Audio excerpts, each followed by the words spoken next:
Ladies and gentlemen, boys and girls, you may be noticing a bit of a different energy, a bit of a different vibe from this video. So for those of you that don't know, which is probably pretty much all of you because I'm not open about this kind of stuff on the channel, I have incredible ADHD. Like, it is genuinely extraordinary the levels that my ADHD is able to reach. It has made it very difficult to navigate my life the proper way, the normal way per se. Believe it or not, ADHD actually has a very significant effect on a person's ability to function in society. Now, I know just because of the space that I'm in, I'm gonna have a lot of people being like, oh, cope, you can't be like a normal person, cope. But it really goes a lot deeper than that, and I'm pretty sure anybody with two brain cells to rub together in their fucking noggin would be able to see that. You see, there's such a thing called chemical imbalance in the brain. Chemicals such as dopamine, serotonin, and cortisol, and a whole bunch of other chemicals are fired off in our brain as a response to different situations that we may encounter in our lives. Sometimes the baseline of those chemicals that fire off and react normally to situations, quote unquote, sometimes those are unbalanced for some people, which is where you get the term neurodivergent. Now, again, I know the space I'm in, commentary community, everybody's gonna immediately shut down that term, but it is a legitimate thing, and it's where the term comes from, is anybody that has a chemical imbalance in their brain. What's really ironic about the fact that people would make fun of this kind of stuff, though, from the commentary community, is that if you're from the commentary community in any capacity,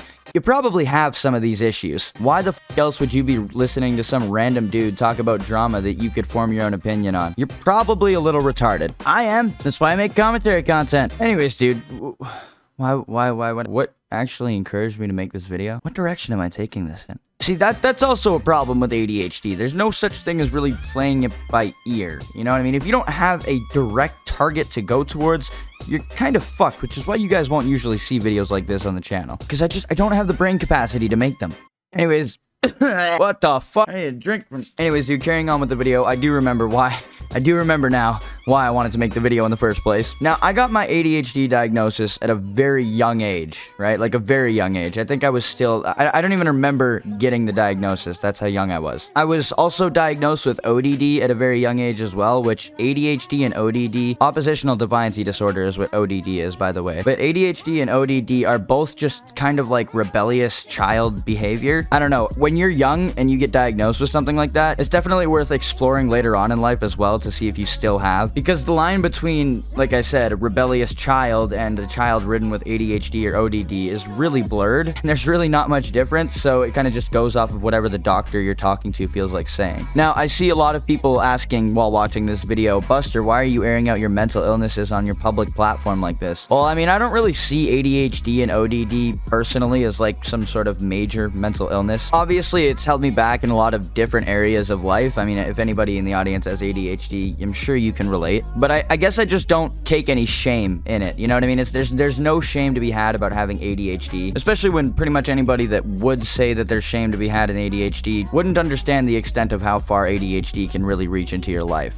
Anyways, now the real reason I'm making this video is to tell you guys just how much I love ADHD medication. Okay, look, I know that sounds bad when you just say it like that, but I fucking love ADHD meds, dude. I really hope my psychiatrist doesn't see this fucking video. Listen, man, I understand that the way I'm saying it there is like in a headly way, like I'm some pill popper, but for the first time in like 7 years, I've finally got ADHD medication prescribed to me again, and I feel great, dude. For the roughly 7 years that I've been off of ADHD medication, and even before that when I was still on it, to be honest with you, I've completely rejected the idea that I am not capable of taming my ADHD myself or the other issues that I may have. And so I've rejected therapy, I've rejected medication, I've rejected things like eating healthy, going to the gym, meditating, fucking discovering myself. I completely let it all go for a very long time, to the point where I became stagnant and unaware of my stagnant nature. Well, recently I got my shit together and started figuring things out and started to really see the things that were causing issues in my life.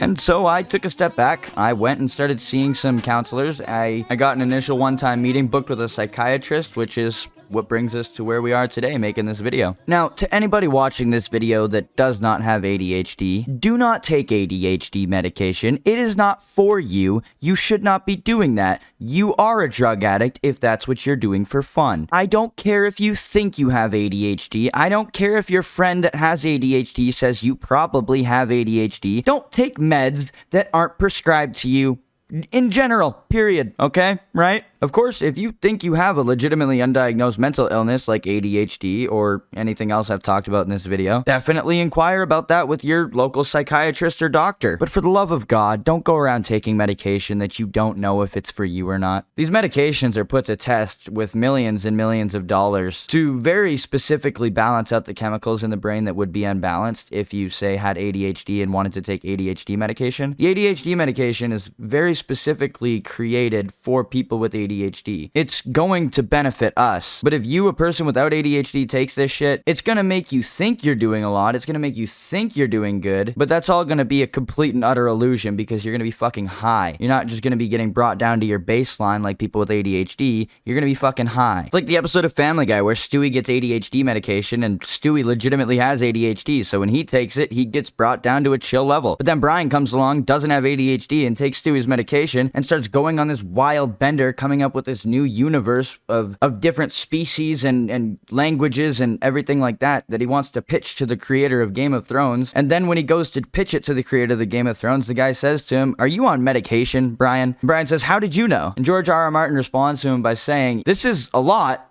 but it's a lot of nothing." This is what college students do to cram their papers in the last week of the semester. And college students cramming papers in is a very common place to find people without ADHD taking ADHD medication. Look, dude, if you made it this far into the video and you're still listening to me, hear me when I say this, all right? If you've been diagnosed with ADHD in the past and it's something that you've thought that you're just able to, live life with regardless of how bad it may be or how non-effective it may be on your life, or so you think, just look after yourself, man, all right? Mentally, physically, spiritually, look after yourself. Understand that you're the only person that's going to be able to help yourself in any sort of capacity in this world. Because I made the mistake for a long time thinking that, somebody was going to come save me or something like that. I don't know what I had myself convinced, but definitely always be on that self-improvement grind. And I don't mean that like the manosphere would when they say it. I just mean look inward, dude. Just discover yourself. Sit in silence. Ask yourself tough questions. And be brutally honest with yourself in answering those questions. Confront your feelings. Just in general, figure out who you are, because nobody else is going to answer that question for you. I promise you that. Find yourself, boys. It's really worth it, I promise.